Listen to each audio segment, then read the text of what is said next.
Deuteronomio capítulo 3, versículo 25. Y damos la bienvenida a todos los hermanos que se comunican, o mejor, que se conectan en este momento por Facebook, o a los que van a ver esta grabación el día de mañana. Muchas bendiciones. Vamos a meditar en la escritura, vamos a meditar en la palabra, vamos a leer el versículo 25 del capítulo 3. Nuevamente damos la bienvenida a los que nos están siguiendo en línea y a los hermanos que están aquí reunidos, bienvenidos. Cualquier pregunta de la escritura, aquí vamos a estar analizándola. Si ustedes también tienen alguna pregunta, con muchísimo gusto estamos para analizar la palabra. No tenemos todas las respuestas, pero sí tenemos la escritura. Dice Deuteronomio capítulo 3, versículo 25: Pase yo, te ruego, y vea aquella tierra buena que está más allá del Jordán, aquel buen monte y el Líbano. Pero Jehová se había enojado contra mí a causa de vosotros, por lo cual no me escuchó, y me dijo Jehová: basta, no me hables más de este asunto. Sube a la cumbre del Pisga, alza tus ojos al oeste, al norte y al sur y al este, y mira con tus propios ojos, porque no pasarás el Jordán. Y aquí Moisés está haciendo un recuento de la situación tan difícil que le tocó, debido a la obstinación del pueblo. ¿Debido a qué más? ¿Por qué no entra Moisés a la tierra prometida? Por no glorificar el nombre del Señor delante del pueblo, por permitir que los espías fueran. Y también el no glorificar el nombre del Señor ante el pueblo fue cuando golpeó la roca. Vamos a analizar el versículo. Dice: te ruego me permitas pasar y ver la buena tierra. Y tengo dos ejemplos acá que quiero que hoy los analicemos. Hagamos una comparación con la historia del rey. Escúcheme esto. Es la historia de un rey que, deseando desposar una mujer, envía una delegación para saber si ella es bella o es fea. Los delegados regresan diciéndole al rey: no hay mujer más fea, rey. Esa mujer es re fea, no se meta con ella. El consejero del rey, habiendo comprendido, afirma: ellos mienten, pues no la hay más bella. Ella es muy bella, rey. Eso dice el consejero del rey. Los mensajeros dicen: es fea.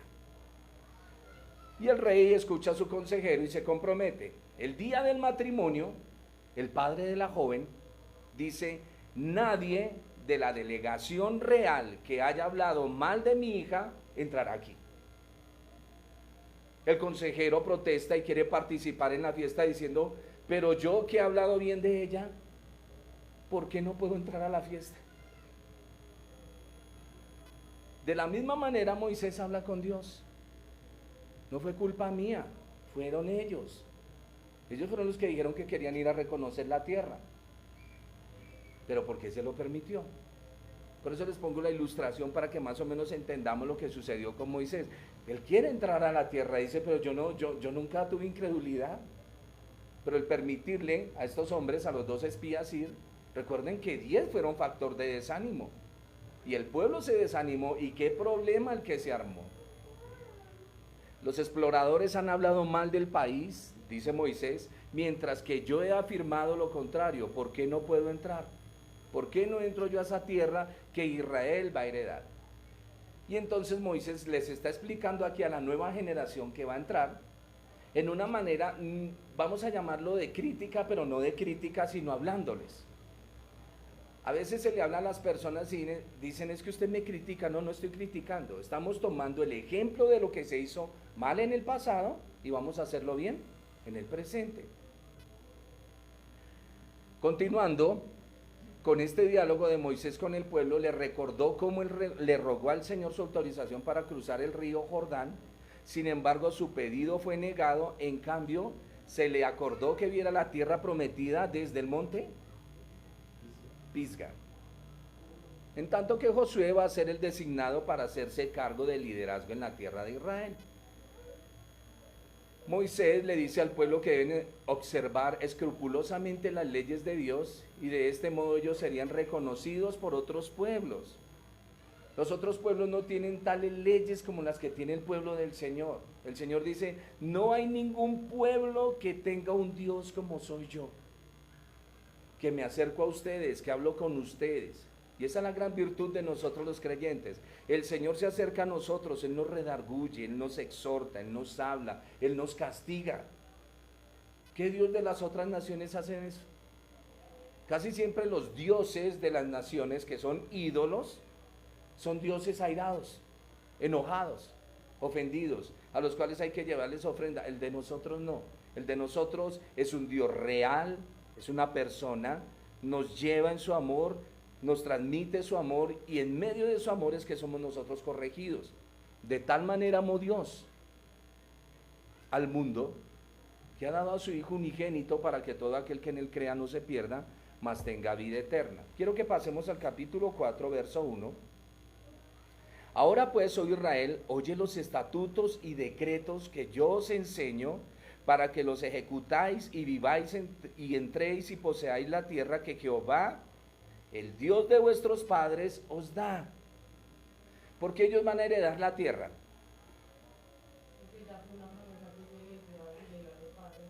Amén, por eso es que se entra.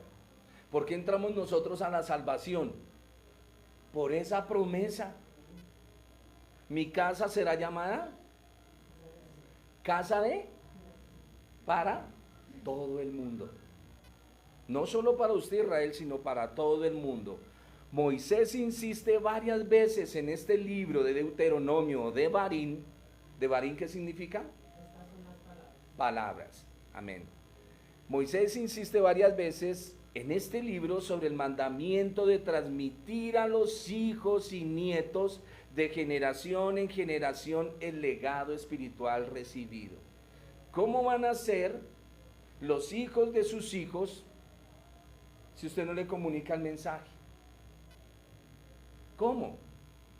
Así es que la instrucción que tengo en el Señor se la comunico a mis hijos. ¿Y mis hijos se la comunican?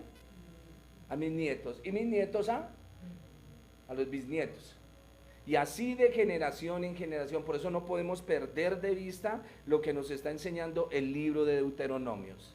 El versículo 6 y 7 dice, guardadlos, pues, y ponedlos por obra, porque esta es vuestra sabiduría y vuestra inteligencia ante los ojos de los pueblos, los cuales oirán todos estos estatutos y dirán, ciertamente pueblo sabio y entendido, nación grande es esta.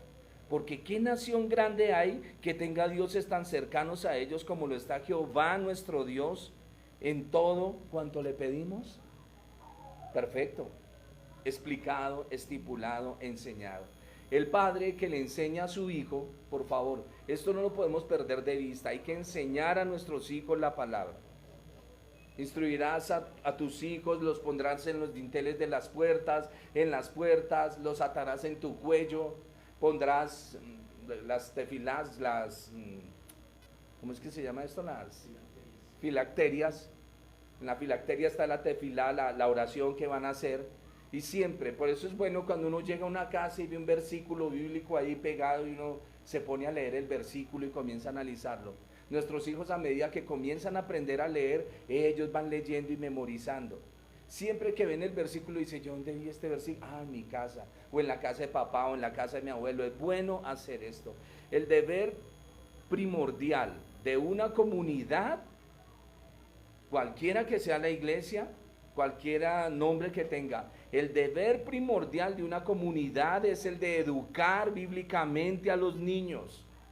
Si nuestros niños en la escuela dominical no aprenden la Biblia, están perdiendo el tiempo. Hágale jueguitos, lléveles pimpones, aún llévele galletas y chitos y gaseosa, no están haciendo nada. Hay que enseñarles qué es la Biblia, quién es Dios, qué es la palabra de Dios, que ellos puedan correlacionarse con la Escritura, que cuando lleguen a la iglesia entiendan a qué se viene a este lugar. Bueno, al sitio donde nos reunimos, es muy importante inculcarles a ellos, como si llevamos un niño a cine. ¿Para qué llevamos el niño a cine? O como ¿para qué lo llevo yo a usted al parque? El niño llega y entra al parque, abren el parque y él mira al rodadero y se bota de rodillas y comienza a orar porque él dice que el parque es para orar. ¿Sí, cierto? No, ellos están muy bien entrenados en el mundo, en el mal.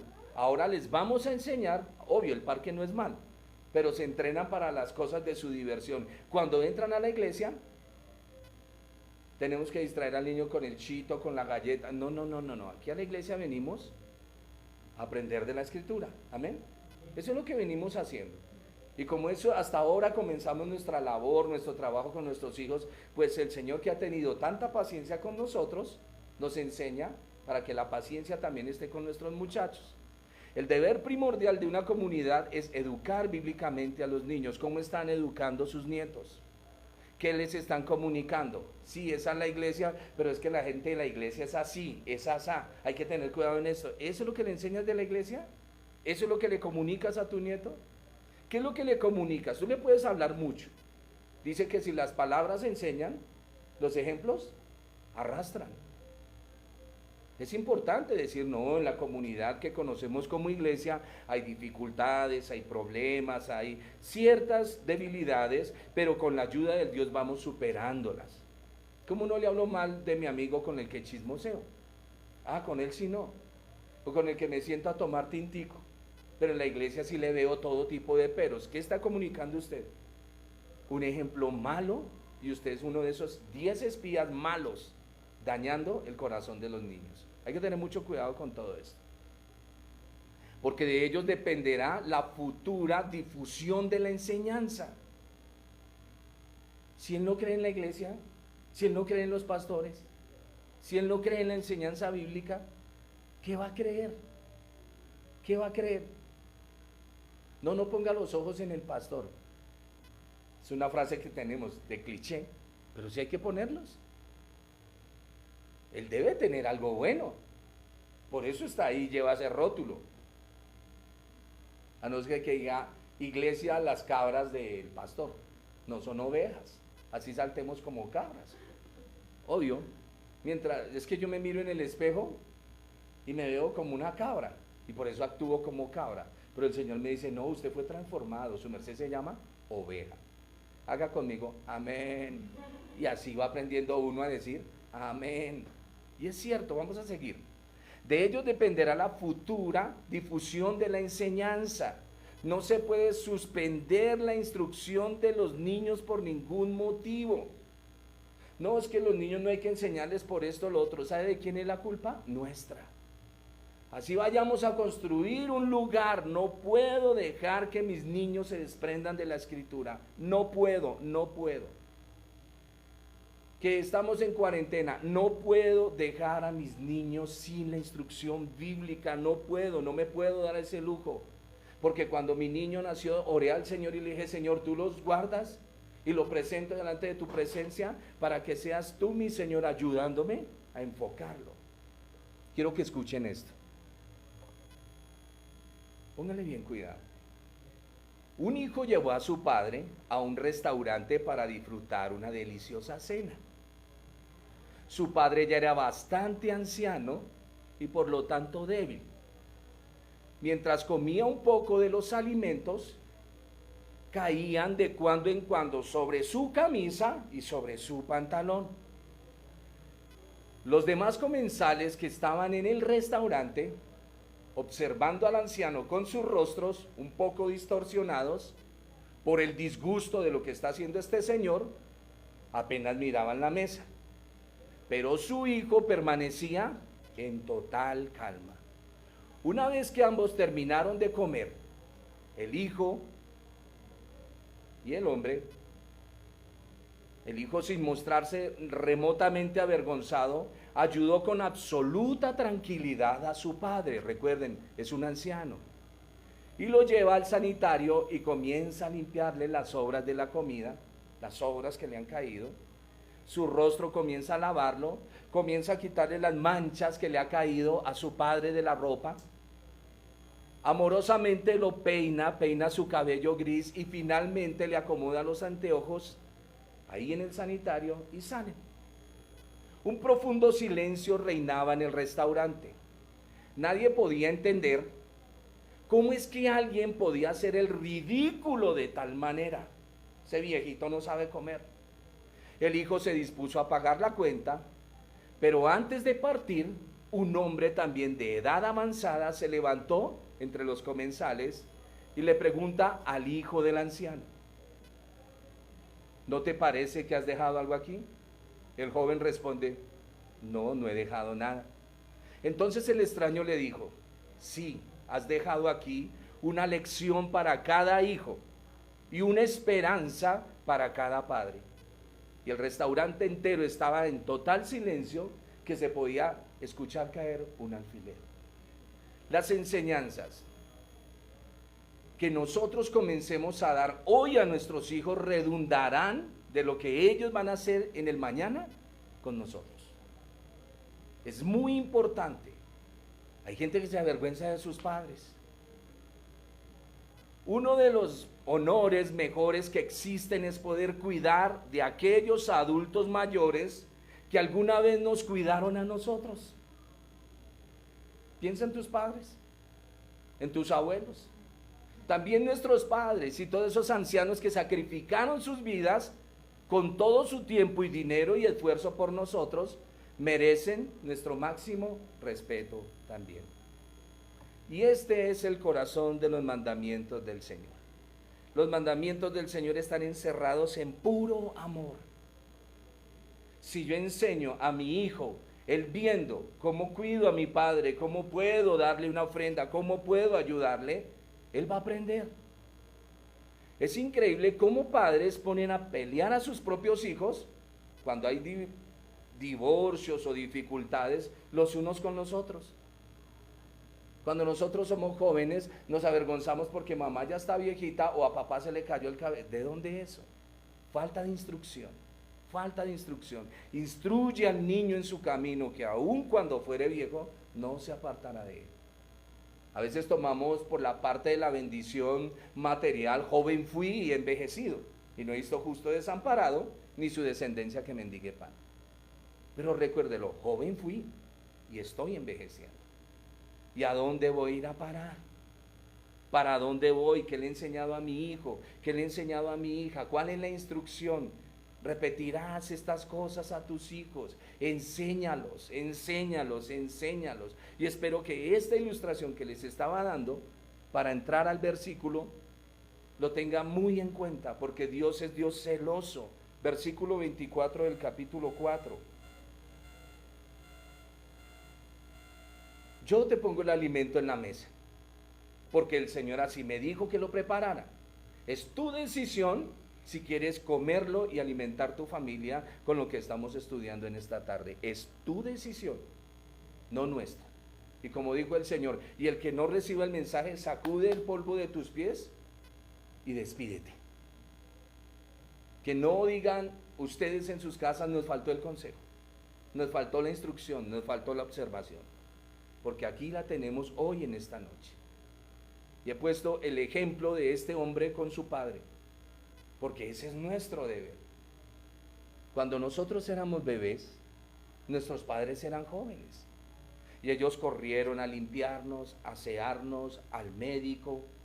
Hoy en día hemos crecido, y ya ellos han envejecido. Y nosotros hemos tenido que correr con nuestros hijos, orar por ellos, ayudarlos, enseñarles el camino. Y sé en el fondo de mi corazón que mis hijos nunca van a olvidar, en mi caso hijas, nunca van a olvidar la instrucción bíblica. Lo mismo pasa con sus hijos. No importa lo que se ha hecho en la vida, instruye al niño en el camino del Señor. Siempre. Muestra que eres amoroso. Son 2 mandamientos: amar al Señor su Dios y amar al prójimo. Son instrucciones muy claras. El versículo 24 dice: porque Jehová tu Dios es fuego consumidor, Dios celoso. ¿Cómo vamos con la transmisión? ¿Bien? Perfecto. Si los hermanos en casita tienen alguna pregunta, no hay ningún problema. Si es aquí en línea, ¿no? Porque si tienen la pregunta mañana, cuando está grabado, pues nos queda un poquito difícil. Hay un buzón de sugerencias, pueden ir a la iglesia y ahí lo coloque con mucho gusto. en el sentido de que Dios cela por la santidad de sus hijos y no tolera culto a la idolatría de cualquier manera. Ustedes saben que la idolatría es lo que tú colocas en el corazón que no es Dios. Que eso está en primer lugar. Está en primer lugar mi esposo, mi esposa, mis hijos, mis pasiones. Casi siempre el ídolo del corazón de todos nosotros, los seres humanos, son nuestras pasiones y por eso caminamos en función de ellas y queremos satisfacerlas. Es un lío cuando no satisfago mis pasiones.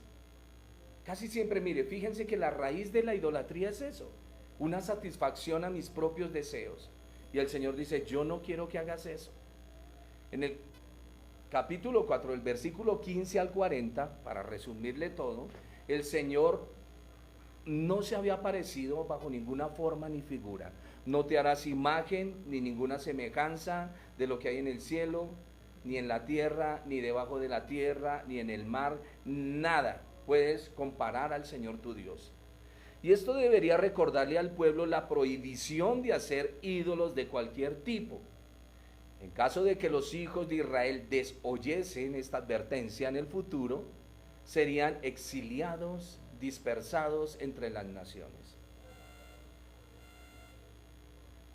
Escuchen lo que dice el versículo 26. Yo pongo hoy por testigo al cielo y a la tierra, que pronto pereceréis totalmente de la tierra hacia la cual pasáis el Jordán para tomar posesión de ella. No estaréis en ella largos días sin que seáis destruidos. Y Jehová os esparcirá entre los pueblos y quedaréis pocos en número entre las naciones si no obedecen al Señor. Y serviréis allí a dioses hechos de manos de hombres, de madera, de piedra, que no ven ni oyen, ni comen ni huelen. Mas si desde allí buscareis, eso es una profecía clarísima lo que le sucedió a Israel, mas si desde allí buscareis a Jehová tu Dios, no importa dónde estés, no importa, si hay un corazón arrepentido y usted grita clamándole al Señor que por favor lo ayude, este es su versículo. Mas si desde allí buscares a Jehová tu Dios, lo hallarás. Si lo buscares de todo corazón y de toda tu alma.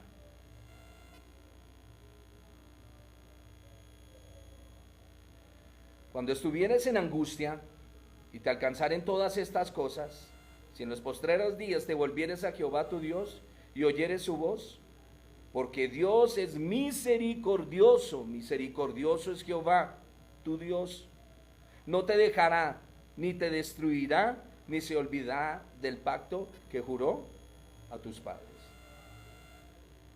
Qué tremenda la palabra del Señor. Y nosotros venimos con ese respaldo. Venimos con el respaldo dado a Abraham, a Isaac, a Jacob, porque somos los hombres y mujeres de la fe. Tenemos nuestras dificultades, tenemos nuestras luchas. Y a veces sentimos que la salvación se nos aleja. Nuestra salvación es el Señor, pero por amor de su nombre no nos va a dejar. En caso de que los hijos de Israel desoyesen esta advertencia en el futuro, serían exiliados, dispersos entre las naciones. Sin embargo, si aún tal cosa ocurriese, un sincero arrepentimiento los haría ganarse la gracia y el perdón divino. El versículo 41 al 49 hace alusión a los pueblos de los reinos de Sejón y de Og, que los israelitas cruzaron antes del Jordán. Hasta el fin del capítulo 4 constituye una interrupción, que es lo que vamos a estar mirando aquí. Versículo 41 comienza a hablar. Entonces apartó Moisés 3 ciudades de este lado del Jordán y comienza ahí a hablar de eso. Hasta el final del capítulo constituye una interrupción entre el mensaje que está dando Moisés y el segundo discurso. Algunos eruditos, exegetas piensan que este relato no está en el lugar apropiado. Es injertado ahí. Sigamos, capítulo 5.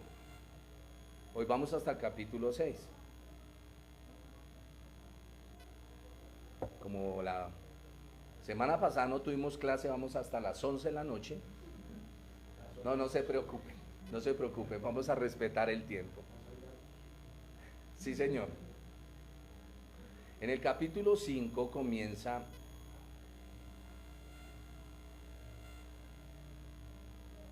la repetición del decálogo, de las 10 palabras que Moisés, el Señor le dio cuando estaba ¿en dónde? En el monte Sinaí. En el monte Sinaí. Moisés repitió entonces los 10 mandamientos, la base del pacto de Dios con Israel. El pueblo congregado ante el monte Sinaí se sintió aterrado por los prodigios que habían visto. ¿Lo recuerdan?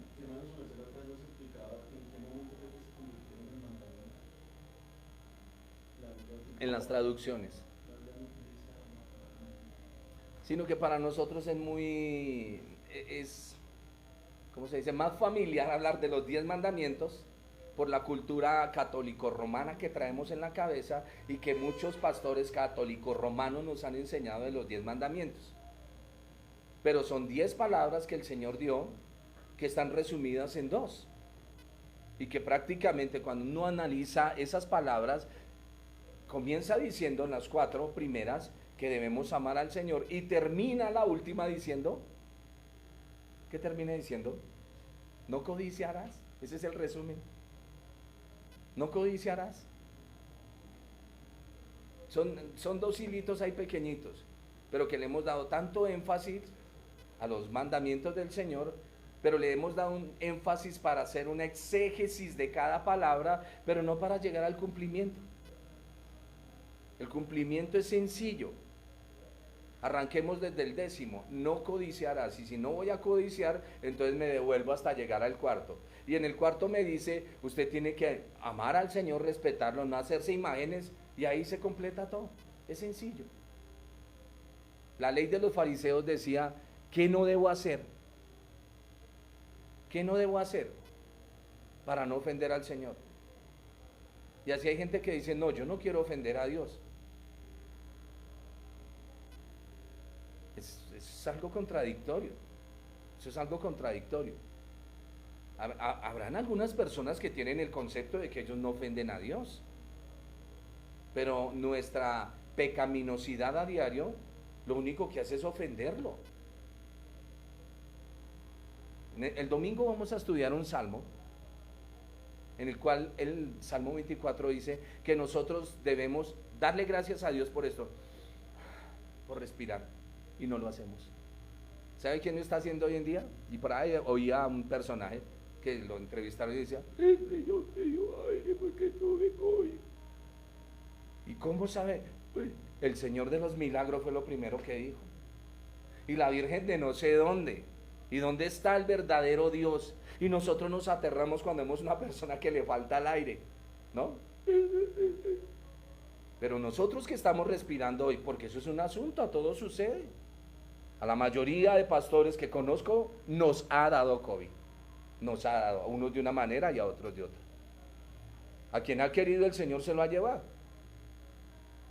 Se lo lleva a descansar. Y a quienes no nos dicen, siga con la tarea, seguimos con la lucha, pagar recibos, aguantar hermanos, pasar necesidades, seguimos en la lucha, bendito el Señor. Sí, es una lucha en el diario vivir. Los otros ya partieron y están descansando. Pero lo que les decía del Salmo es que el Salmo dice que Dios todo lo ha creado y que debemos agradecer al Señor por el aire que respiramos, por la comida que comemos, porque estos huesos tengan movimiento, haya motricidad en mi cuerpo, que pueda salir y caminar. Una de las grandes bendiciones que tiene el hombre que no es preso en una cárcel es la libertad. Pero si tú te das cuenta, esa persona va por la calle preso en sus pensamientos. Preso. El preso, que está encerrado en 4 paredes, anhela salir a respirar el aire, ver una flor, una planta, sentarse en un pastal. Él anhela eso, poder ver su familia. Él anhela eso. ¿Y nosotros que lo tenemos, qué hacemos? Atrapados en nuestras celdas mentales. Debemos orar al Señor. Todo lo que respira, alabe al Señor. Es importante. Les decía que Moisés repitió los 10 mandamientos o las 10 palabras que es la base del pacto de Dios con Israel, cuando estaban congregados en el monte Sinaí, la gente se sintió aterrada de la presencia del Señor y le dijeron a Moisés, Moisés, habla tú con el Señor. Y ahí es donde viene el primer divorcio del pueblo, porque el Señor se acerca. La mayoría de creyentes sabe qué quiere hacer, que los ministros hablen con el Señor, pero ellos no quieren hablar con el Señor. Lo vemos en nuestras reuniones dominicales, eso se ve. Llega uno, ¿a qué horas comienza la oración? A las 9:15, se acaba faltando un cuarto para las 10, a esa hora llegamos. Como si le hicieran daño a alguien, ¿no? ¿Quién se está haciendo daño? Cuando nosotros mentimos, ¿a quién le hacemos daño? ¿A nosotros mismos? Nosotros mismos somos los que nos hacemos daño. Y una mentira conlleva otra y conlleva otra y conlleva otra y que la cadena se pone fuerte. Lo mismo sucede con la vida de oración. Ese es el pulmón de su vida. Hay que orar. Hay iglesias donde uno entra, no estoy juzgando ninguna en particular, pero hay congregaciones donde uno entra donde nadie ora. Entramos a cantar y a mover emociones y a hacer una cantidad de cosas. Las emociones son bonitas, pero si tú basas tu vida cristiana en ellas, estás muy equivocado. Porque hay gente que no conoce la Escritura, es gente que no habla con el Señor. Una de las características de nuestro maestro, que los discípulos le dijeron, Señor, enséñanos a orar. Enséñanos a orar. No le dijeron, Señor, enséñanos a danzar, enséñanos a cantar, ni aún enséñanos a predicar, sino que le ponían cuidado a lo que él enseñaba.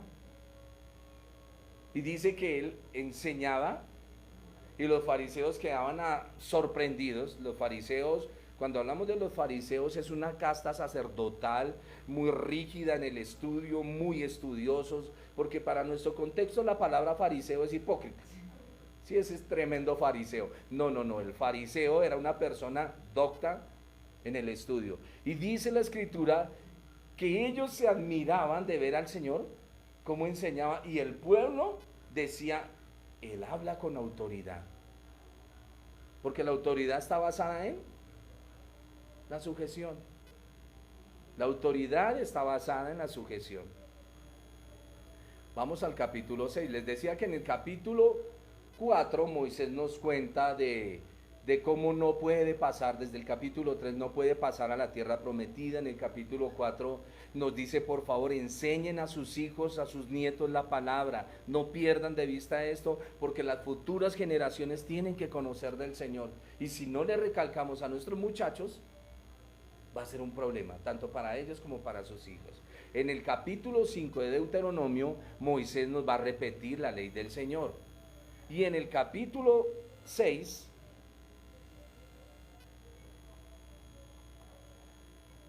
capítulo 6, vamos a leerlo, dice, estos pues son los mandamientos, estatutos y decretos que Jehová vuestro Dios mandó que os enseñase. ¿Ve? Moisés está enseñando, y gracias al Señor que le ordenó a Moisés escribir, y hoy los tenemos, para que los pongáis por obra en la tierra en la cual pasamos para tomarla. Es imposible que una persona que pasa la tierra prometida, que entra, a ver, se lo ejemplifico en nuestro lenguaje tan teológico, una persona que nace hacia la vida eterna, que nace del Señor, que está disfrutando hoy de la salvación, no conozca la ley del Señor. Al entrar a la tierra prometida conozco las leyes, y al conocer las leyes entiendo por qué fui salvo. ¿Y a quién le dieron esas promesas?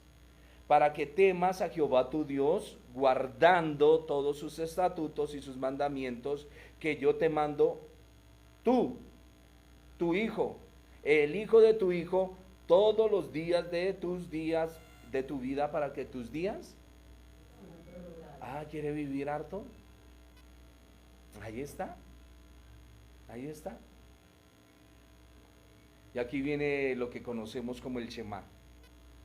Oye pues, oh Israel, y cuida de ponerlos por obra.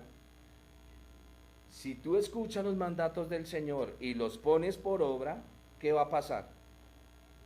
te va a ir bien en la tierra que fluye leche y miel, y se va a multiplicar como ha dicho el Señor, el Dios de tus padres. Oye Israel, Jehová nuestro Dios, Jehová uno es. Y amarás al Señor tu Dios de todo tu corazón, de toda tu alma y con todas tus fuerzas. Estas palabras que yo te mando hoy estarán sobre tu corazón. Y las repetirás. Mire la implicación tan tremenda que es: si Dios me da hijos, ¿qué debo hacer con ellos? Y las repetirás a tus hijos, hablarás de ellas estando en tu casa, andando por el camino, al acostarte y cuando te levantes. Las atarás como una señal en tu mano, estarán como frontales entre tus ojos, las escribirás en los postes de tu casa, en tus puertas. Cuando Jehová tu Dios te haya introducido en la tierra que juró a tus padres, Abraham, Isaac y Jacob, que te daría en ciudades grandes buenas, que tú, amén, estamos disfrutando de lo que otros hicieron. A veces decimos, porque nosotros tenemos ese síndrome de Elías: ¿cuánto me cuesta enseñarle a esta gente? Este pueblo no obedece, Señor. Y viene la voz divina y dice: tengo 7,000 rodillas que nos han doblado ante Baal. Tranquilo, tranquilo. Más bien siéntese, repose y esté tranquilo. Porque hay veces queremos que las cosas se den como yo quiero, pero se dan como el Señor dice. El Shema significa escuchar con atención y tomar seriamente. Escuchen con atención y tomen esto seriamente. Es la aceptación de que lo primero que el ser humano tiene que hacer para estar cerca del Eterno es escuchar y obedecer. Las personas que han estado en la iglesia, que las mujeres que dieron a luz sus hijos pequeñitos en la iglesia, sus hijos tienen la bendición del Shema, la bendición que todo israelita tenía que llevar a su hijo, porque desde muy pequeño su hijo comenzó a escuchar de quién es Dios. Eso es una bendición impresionante. Pero como todo, hay que estar cuidando, cultivando esa flor, cultivando ese jardín para que cada día florezca más y más. Si nosotros dimos media vida para el Señor, nuestros hijos tienen toda su vida para darle al Señor, para servirle, para caminar, para que no se enreden tanto en lo que nosotros nos hemos enredado. ¿Y sabe por qué no queremos que nuestros hijos se enreden en lo que nos hemos enredado? Porque ¿cuánto nos ha costado soltarnos? ¿Cuánto? Hay veces pensamos que lo que pensamos y hacemos no va a traer consecuencias. Sí las trae. No estamos para juzgar a nadie en lo que haya hecho. Si el Señor no lo juzga y si el Señor no lo redarguye, ¿qué hago yo diciéndole a usted qué hizo y qué no hizo? ¿Ah? No tengo absolutamente nada que decir. Es la palabra y uno mismo se da cuenta cómo lucha. Cuando uno aprende a caminar, bueno, ustedes saben que aprender a caminar requiere sus golpes, ¿no? Y si no, mire un niño pequeño cuando está caminando. Y cuando aprende a caminar, ¿qué toca el resto? ¡Ey! No corra tanto que se va de cabeza. Así somos nosotros, hasta que aprendemos. Y aún en la vida, sabiendo caminar, no trastabillamos y nos caemos. Debemos aprender, no nos critiquemos. Si debemos llamarle la atención a alguien, lo hacemos con amor. Llamar la atención, ¿usted sabe lo que es llamar la atención? Nosotros tenemos la palabra llamar la atención como regañar a alguien. No, llamar la atención es hacer un movimiento para que la persona lo mire. Eso es llamar la atención. ¿Cómo hacer eso? Y la persona voltea a mirar, le llamó la atención. Es decirle, ponga cuidado a lo que vamos a hacer, ponga cuidado a estas situaciones y lo vamos a entender. Entonces, ¿qué tiene que hacer el ser humano para estar cerca del Señor? Escuchar y obedecer. Hemos aprendido a escuchar. Ahora el camino de aquí para allá es obedecer. ¿Y cómo obedecemos? Por medio de los golpes, por medio de las luchas. ¿Es cierto? Porque eso fue lo que aprendimos en el jardín del Edén. El Señor dijo, no tienes que aprender por la experiencia, sencillamente escucha. No vas a comer de ese árbol porque el día que comas morirás. Eso es todo, Adán. Y vino la serpiente y dijo, pruebe y verá que no, pruebe, papá, pruebe. No le va a pasar nada. No le va a pasar nada. Sino que Dios sabe que ustedes van a saber el bien y el mal. Y nos quedamos probando. Por eso el Señor dice, si oyeres hoy atentamente su voz, no endurezcamos nuestro corazón. Por eso es que vivimos probando y probando y probando y probando. Hasta cuando ya tenemos cierta estatura en el Señor que decimos, no, yo ya no quiero probar más eso. Ya eso me ha traído tantos dolores de cabeza, tantas luchas. Las personas que tocan lo prohibido, ¿cuánta lucha no tienen? Los hombres que participan en, perdóneme, no debería estar diciendo esto, pero quiero tocar el punto. Los hombres que tocan tanto la pornografía, ¿cuánto les cuesta acostarse con sus hijas? O mirar sus nietos. Por eso los hombres que violan a los niños, su mente la tienen enferma ya, pero nadie mira eso. Y eso se vende como pan caliente en semáforo. Cuando uno ensucia la mente, cuando uno entra a terrenos que no debe, su mente queda enlazada con su corazón y comienza la lucha. Por eso el Señor dice, cuídate, cuídate. Y los que estamos aquí presentes lo sabemos. Sobre toda cosa guardada, guarda tu corazón, porque de él mana la vida. No, yo gracias al Señor ya dejé. Bueno, dale gracias tú. Yo sigo en una lucha, sigo en una batalla. Esto no se trata de quién es mejor. Esto se trata de el caminar con el Señor y de rendir nuestra vida al Señor, de ser sinceros con Él.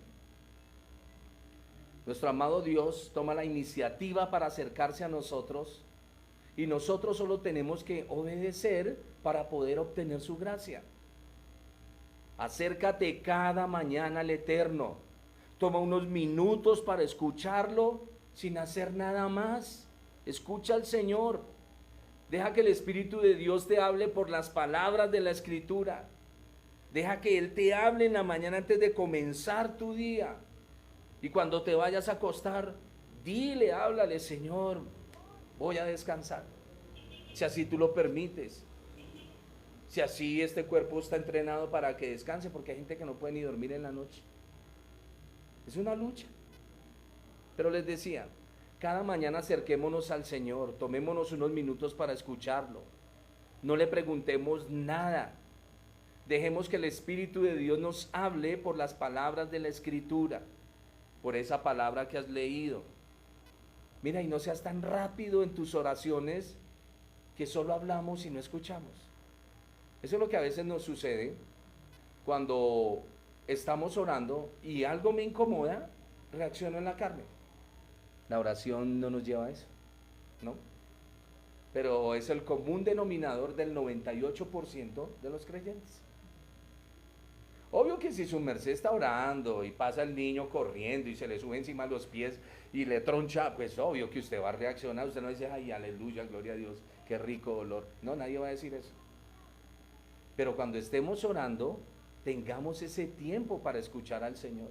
Hay gente que acaba de orar y pum, se para y sale corriendo. No. Estamos en un diálogo. Estamos en un diálogo con Dios, donde los hermanos están participando. Les decía que no seamos tan rápido en las oraciones, que solo hablemos y no escuchemos. Es mejor escuchar al Señor. Es mejor escuchar al Señor que hablarle. ¿Sabes por qué le hablamos tanto? Porque no le escuchamos. Escucha, oh Israel. Escucha. Siempre esto es lo primero. Escucha. A nuestros hijos, ¿me escuchó? ¿Me escuchó? ¿Qué me escuchó? ¿Quedan así? ¿Qué fue lo que escuchó? Es mejor escuchar al Señor que hablarle. El Shema nos enseña a poder escuchar o poner mucha atención en las palabras, con la atención máxima. Escucha, oh Israel, el Señor nuestro Dios uno es. Poner atención como la máxima prioridad de nuestras vidas para luego obedientemente llevarlo a la práctica. Y aún en tu obediencia puedes fallar, pero practica la obediencia. No, es que yo siempre fallo, practica la obediencia. Es que siempre me equivoco, practica la obediencia. Hermanita, ora, no, es que practica la oración. Es que a mí me da, practícalo. Siempre la excusa la ponemos por delante. Esa excusa es lo que a veces denomina a la gente, pobrecito, tiene baja autoestima. Pero eso es una mentira, eso es un orgullo plasmado no queriendo obedecer. Jehová nuestro Dios, dice el texto. Este versículo revela que Dios es uno solo y es únicamente Dios de su pueblo. Nosotros como el Israel de Dios debemos entender que nuestro Dios es uno solo. Los que tienen otros dioses no son parte de Israel. Hay gente que tiene un virginerío. Sí, hay harto virginerío. La de las Lajas, Torcoroma, la Negrita, no sé quién, si sé cuándo, Guadalupe. Sí, de todo lado hay vírgenes. Ellos no son parte del pueblo de Dios. Te estoy hiriendo, eso anhelo, ofenderte. Porque la palabra del Señor tiene que ofender nuestro corazón, tiene que desafiarnos. El profeta Elías le dijo a Israel, si Baal es Dios, sírvanle. Y si Jehová es Dios, sírvanle. Vamos a ver quién es Dios. Ese es el desafío que la iglesia no quiere afrontar. Hoy en día reunámonos, cojámonos todos de la mano. No importa lo que tú creas, no importa, tranquilo. Amémonos. El mandamiento es amarnos. No. Eso no es lo que dice el mandamiento. Yo debo amar y compartir el amor que Dios me da. Pero lo primero que voy a mostrar es quién es Dios. Porque de otra manera, ¿qué es lo que estoy enseñando? Los que tienen otros dioses no son parte de Israel. Pero los profetas aseguraron que en el futuro sería nuestro amado Dios, el Dios de toda la humanidad, a través del Mesías. Y que a través del Señor Jesús reuniría a los hombres. El Señor paralizó el pecado. El Señor dejó inactivo el pecado. El pecado ha sido destruido en la obediencia de nuestro Señor Jesús. ¿Qué debemos hacer nosotros? Agarrarnos del Señor, porque Él es el único que obedeció la ley. Y al caminar con Él, es como si nosotros estuviésemos obedeciendo la ley. Sencillo. Y Dios Padre dijo que la salvación vendría a través de su Hijo. Moisés formuló entonces el Shema para afirmar la unidad, la unicidad de Dios. Más adelantico vamos a estar estudiando este tema. La unidad de Dios, la unicidad. Tenemos un lema que dice 3 personas y un solo Dios verdadero. ¿De dónde salió eso? ¿De dónde salió eso? 3 personas y un solo Dios verdadero, de un credo. Pero la Escritura, cuando la analizamos, debemos de poner mucho cuidado a lo que leemos. El Shema afirma la unidad, unicidad de Dios, al Dios que todos deben amar y cuyos mandamientos deben ser transmitidos a las generaciones siguientes. Y esta proclamación de la unicidad de Dios tiene 3 aspectos. 1, mencionar que solo hay un Dios. Solo hay uno. Por eso no hay comparaciones. 2, que el Señor participa activamente en lo que en el mundo ocurre. No hay nada que se salga de las manos de Él. Eso es difícil para algunos, pero es la realidad escritural. La primera es proclamar la creencia en uno solo, supremo, en la existencia de Dios. 2, que el Señor participa activamente en todo lo que ocurre en este mundo. Él supervisa, o su supervisión, la providencia individual sobre cada criatura. Todo lo que sucede en la tierra no es que hay un diablo tan malo que viene a dañarle todo al Señor. Y aquí esto crea un choque de trenes. Nadie se puede salir de las órdenes del Señor y de lo que el Señor decreta. Se lo dijo Israel, si usted no obedece, ¿qué le va a pasar? Se lo dijo. El Señor le dijo, va a venir el diablo, les va a hacer esto, y ya ustedes, yo no sé. El Señor nunca dijo eso. Y habrán unos demonios allá en la esquina y le van a robar la bendición. Póngale cuidado. No, el Señor nunca dijo eso. Dijo, si usted no me obedece, los voy a mandar cautivos. Por eso, en medio de lo que estamos viviendo, en esta pandemia y en todo lo que está sucediendo, Dios está con nosotros. Dios está en medio de todo esto. Dios está sanando, ejecutando juicio, llamando a las naciones, paralizó el mundo. Y eso que todavía no nos ha quitado el sol. ¿Y qué tal donde nos quitara el aire? Solo nos da un ejemplo de algunos que se les quitó el aire y los entubaron para que respiraran. Eso solo fue un ejemplo. ¿Qué tal donde quitara verdaderamente el aire y donde viéramos a nuestros hijos ahogarse, asfixiarse? ¿Ve que ahí es donde la soberanía de Dios ya no gusta? Dios es soberano, Él supervisa y tiene providencia individual. ¿A qué me refiero con eso? A que el Señor está tratando con cada hombre y con cada mujer en su vida. Y hay una palabra en hebreo que es ejad. La palabra ejad significa único, unicidad. Jehová nuestro Dios, uno es. La palabra ejad, que significa unidad o unicidad, para los que están siguiendo aquí lo que les estoy diciendo, porque estamos hablando ya de la doctrina de la deidad, de la doctrina de Dios. Unidad y unicidad. La primera vez que se utilizó la palabra ejad en la escritura fue en Génesis, capítulo 2, verso 22, donde se utiliza esa expresión y dicen, se unirá el hombre a la mujer y serán ejad en carne. Una sola carne. Nuevamente la idea de unidad. Una sola carne, pero hay una pluralidad. Hay un hombre y una mujer. En Éxodo, capítulo 26, versículo 6 y versículo 11. Lo leen la casita. En Ezequiel 37, 17. El Señor le dice a Ezequiel que Él va a unificar, utiliza la palabra ejad, unificar, a Efraín con Judá. O sea que de los dos palos va a ser uno.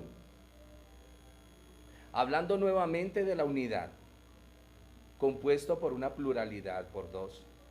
No hay ninguna manera que ejad pueda tener la idea de una singularidad absoluta. Me gusta cuando su merced está trabajando y leyendo la escritura. La idea de un Dios en su manifestación encaja perfectamente con el término ejad. Y ahí quedamos con las tres personas para analizar. Porque para nosotros personas son diferentes, pero en personalidad es otra cosa. ¿Alguna pregunta?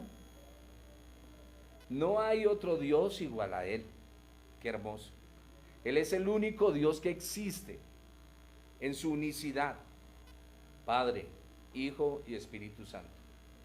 Alguno me podrá tildar de ciertas creencias. No lo haga hasta que no hablemos y compartamos la escritura. Siempre he creído en el Padre, en el Hijo y en el Espíritu Santo. Siempre he creído que Jesús es el Hijo de Dios y que cuando estaba agonizando en el madero dijo, Padre, en tus manos encomiendo mi espíritu. Y hay que mirar el orden jerárquico en cuanto al plan de redención para que lo podamos entender. Les decía, no hay otro igual a Él. Él es el único Dios que existe en esa unicidad, en esa singularidad de la pluralidad de lo que hablamos de la palabra Elohim. Lo ha revelado Israel, especialmente a través de nuestro Señor Jesús. Bueno, ya me quedan unos renglones, vamos a terminar. Yo sé que quedan muchas cosas. Estamos en Deuteronomio, si su merced ha seguido los estudios, pues no le queda tan difícil. La vida eterna consiste en conocer al Señor por experiencia vivencial. La vida eterna consiste, por experiencia vivencial. ¿Saben qué es eso? Si usted lo vivió, lo experimentó. ¿Ha experimentado al único y verdadero Dios? ¿Ha tenido usted comunión con Él? ¿Ha hablado con Él? y lo ha sentido a Él en la presencia de su Espíritu? Esto es parte de lo real. El Señor Jesús, el Mesías, dijo, y esta es la vida eterna, que te conozcan. ¿Qué es la palabra conocer? Intimidad. Conoció a Adán, a Eva, su mujer. Conocer implica intimidad. Cuando hablo de intimidad, no hablo de lo que puede tener un hombre con una mujer en cuanto a relaciones humanas, pasionales. Hablo de esa unidad, de esa comunión en cuanto a esa relación que se tiene como persona.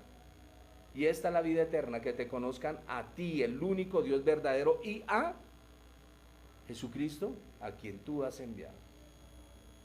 Sus leyes deben ser recordadas permanentemente. ¿Cómo? Por medio de un signo colocado, lo acabamos de leer en la mano. ¿Qué quiere decir eso? En sus obras, en sus obras. Las manos representan las obras. Mis obras deben estar hablando de que lo que yo hago, hablan del Señor. En la frente, mis pensamientos, lo que yo hablo. Lo que estamos hablando ahorita de los tefilinos, las filacterias. Lo que yo pienso, por eso dice que lo lleve en la mente. Dice que se deben colocar en las jambas o en los marcos de las puertas. Eso para los hebreos es la mezuzá, nosotros lo hemos estudiado acá. Moisés previno al pueblo que no olvidase al Señor ni siquiera cuando ya estuviese radicado en la tierra prometida. Usted siga ahí la lectura. ¿Sabe qué es más peligroso para el hombre? ¿La pobreza o la riqueza?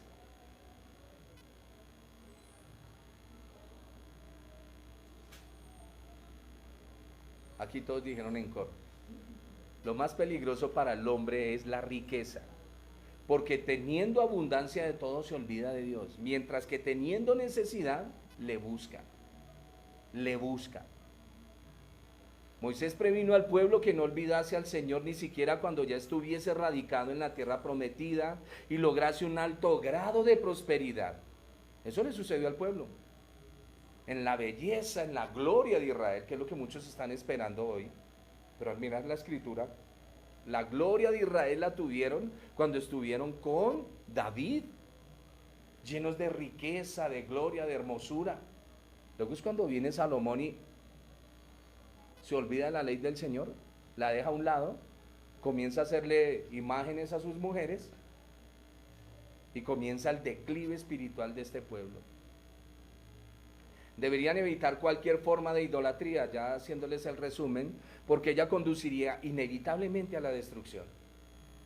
Las futuras generaciones debían ser instruidas en los mandamientos de Dios e informadas de los pactos y de los actos prodigiosos que Dios había hecho cuando Dios liberó a el pueblo de Egipto. Moisés aquí también en el libro de Deuteronomios, en este capítulo, les va a decir que por favor, nada de matrimonios con paganos,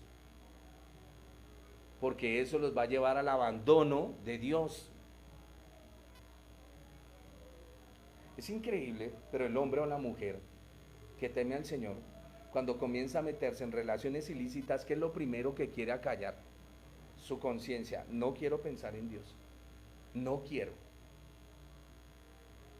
Y Dios es tan bueno que le manda un himno. En su inconsciente sale por allá un cantante cristiano cantándole, renuévame. Y usted, no quiero oír eso. Porque eso es lo que hace el pecado. El pecado quiere hacernos oscurecer la visión de Dios. Jamás el pecado nos va a llevar a pensar en el Señor. Jamás. Y ahora el hombre que comienza a frecuentar esto, ¿qué pasa con la imagen de Dios? Se distorsiona terriblemente. Y eso es una realidad en nuestras vidas y en nuestros corazones. El corazón alegre hermosea el rostro. El corazón alegre hermosea. Y Moisés le dice, cuidado con esos casamientos porque ellos conducirán al abandono de Jehová nuestro Dios. Uno es. Israel es un pueblo santo al que Dios demostró su amor librándolo de la esclavitud. Y es su deber corresponderle por medio de la observancia de sus preceptos. Hoy en día nosotros somos parte de Israel injertados por esos dos palos de los que hablábamos en el libro de Ezequiel.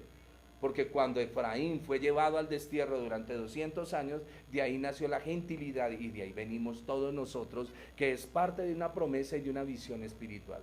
Y es importante entenderlo. Y el Señor nos dice hoy en día, recuerda de dónde te he sacado, no vuelvas, no vuelvas. Pero a veces anhelamos volver por esos caminos tormentosos donde un día estuvimos, que nuestra mente nos engaña. No hay cosa más placentera, entre comillas, en mi mente, que eso que viví en el pasado. Pero yo sé que eso no es verdad. Y tú que me estás escuchando en este momento, eso no es verdad.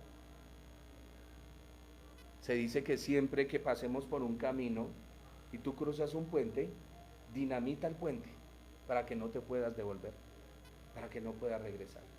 Pero hay gente que todavía tiene su conexión con sus puentes y de ahí juzga a los demás en su mismo mal que lleva en su corazón.